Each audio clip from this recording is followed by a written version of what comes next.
আপনি নিঝুম মজুমদারের বিরুদ্ধে কথা বলেন না, ডক্টর জাফর ইকবালের বিরুদ্ধে কথা বলেন না, শেখ হাসিনার বিরুদ্ধে আপনি কথা বলেন না।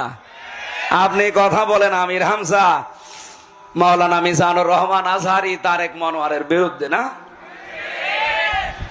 এই সমস্ত মানুষগুলোর অবদান আপনি অস্বীকার করেন। আপনি কি করেছেন ইসলামের জন্য? আপনি জমিনে কয়দিন ছিলেন বলেন তো? আমার মাজা ভেঙ্গে দিয়েছে শুধুমাত্র নবীজির আদর্শ মানার কারণে, ইসলাম মানার কারণে। আপনি কয়দিন এই কষ্ট সহ্য করেছেন বলেন?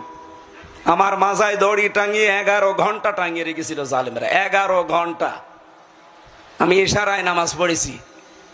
পেশাব পায়খানার জন্য মাত্র 2 বার 2 মিনিট করে ছুটি দিয়েছিল। বলেন তো, মাথা নিচের দিকে পা উপরের দিকে 11 ঘন্টা এভাবে থাকা, আপনি কয়দিন থেকেছেন? আমার মাথার চুল থেকে পায়ের তালু পর্যন্ত 1 ইঞ্চি জায়গা বাকি নেই যেখানে টর্চার করে না। আর আপনি ফতোয়াবাজি করেন দরবারে বসে বসে না। আপনার পেট আর জহব্বা ছাড়া কি আছে কি?